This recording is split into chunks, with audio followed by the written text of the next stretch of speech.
It's Monday, March 28th, 6:14 p.m.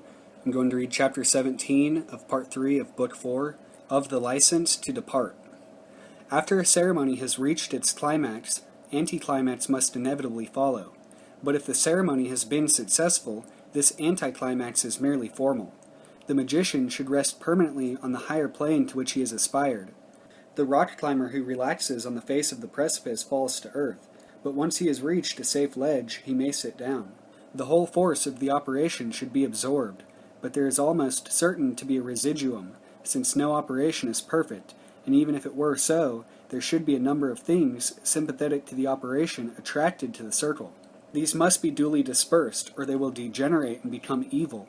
It is always easy to do this where invocations are concerned.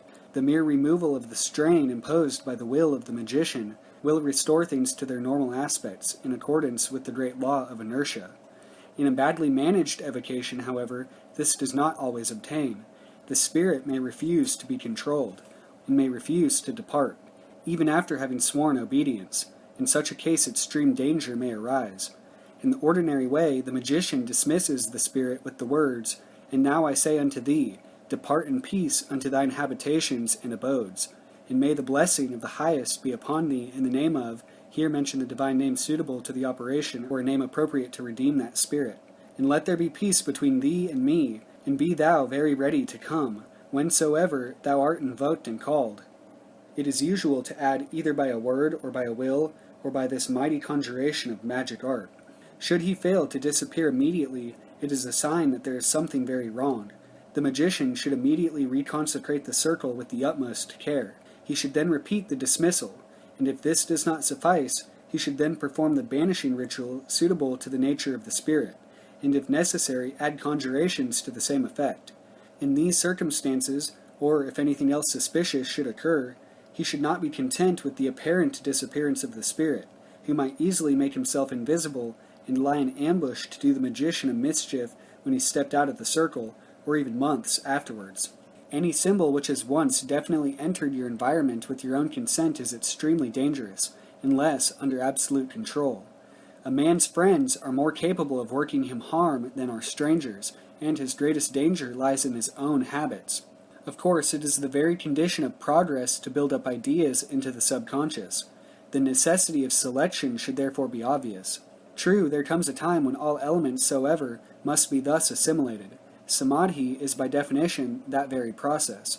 But from the point of view of the young magician, there is a right way, straight and difficult, of performing all this. One cannot too frequently repeat that what is lawful and proper to one path is alien to another. Immediately after the license to depart and the general closing up of the work, it is necessary that the magician should sit down and write up his magical record.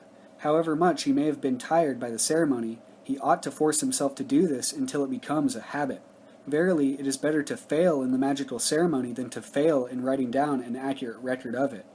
One need not doubt the propriety of this mark. Even if one is eaten alive by Malka be Tarshishim va Ead be Ruah Sheharim, it does not matter very much, for it is over so very quickly. But the record of the transaction is otherwise important. Nobody cares about Duncan having been murdered by Macbeth. It is only one of a number of similar murders. But Shakespeare's account of the incident is an unique treasure of mankind, and apart from the question of the value to others, there is that of the value to the magician himself. The record of the magician is his best asset. It is as foolish to do magic without method as if it were anything else. To do magic without keeping a record is like trying to run a business without bookkeeping. There are a great many people who quite misunderstand the nature of magic. They have an idea that it is something vague and unreal, instead of being, as it is, a direct means of coming into contact with reality. It is these people who always pay themselves with phrases, who are always using long words with no definite connotation, who plaster themselves with pompous titles and decorations which mean nothing whatever. With such people we have nothing to do, but to those who seek reality the key of magic is offered, and they are hereby warned that the key to the treasure house is no good without the combination, and the combination is the magical record. From one point of view, magical progress actually consists in deciphering one's own record. As one is a star in the body of Nui, every successive incarnation is a veil, and the acquisition of the magical memory a gradual unveiling of that star, of that god. For this reason, it is the most important thing to do, on strictly magical grounds. But apart from this, it is absolutely essential that the record should be clear, full, and concise, because it is only by such a record that your teacher can judge how it is best to help you. Your magical teacher has something else to do besides running around after you all the time, and the most important of all his functions is that of auditor. Now, if you call in an auditor to investigate a business, and when he asks you for the books, you tell him that you have not thought it worthwhile to keep any, you need not be surprised if he thinks you every kind of an ass. It is, at least it was, perfectly incredible to the master Therion that people who exhibit ordinary common sense in the other affairs of life should lose it completely when they tackle magic. It goes far to justify the belief of the semi-educated that magic is rather a crazy affair after all.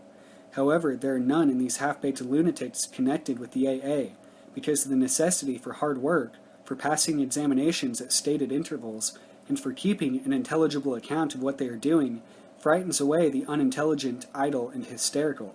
There are numerous models of magical and mystical records to be found in the various numbers of the equinox, and the student will have no difficulty in acquiring the necessary technique, if he be diligent in practice.